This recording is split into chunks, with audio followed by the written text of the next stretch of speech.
Hello, my name is Brett Bastain, Architectural Sales Rep for Parex USA.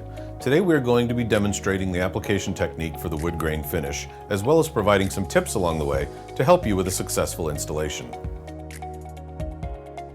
First, we will need a few tools for the installation: a trowel and a hock, a textured roller, metal or silicone, a flat edge, a spray bottle with water, a silicone squeegee, a grout sponge, and a paint tray. We will begin with a properly prepared substrate as shown, ensuring it is smooth and level.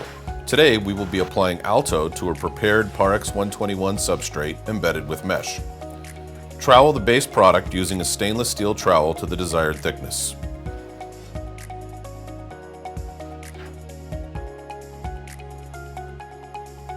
Using light pressure, texture the base product in a vertical or horizontal direction, depending on the design direction requirements.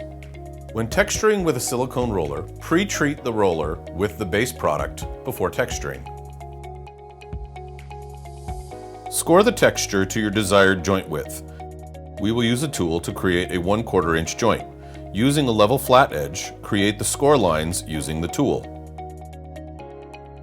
If you make a mistake, simply retexture the area and score again.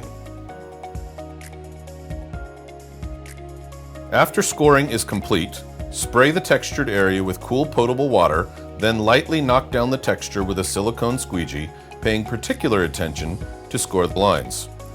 Let the base dry a minimum of 4 hours before applying the color component.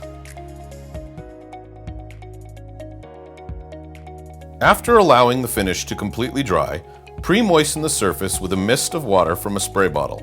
Using a slightly damp sponge, apply the Verastain to the surface. We only demonstrated the basics of producing the wood grain texture finish. However, the possibilities are endless. As always, it is strongly recommended that a job site mock-up is produced for designer or project owner approval. We certainly hope this basic information is helpful, and we thank you for your time. If you have any additional questions, please contact your local sales rep for more information.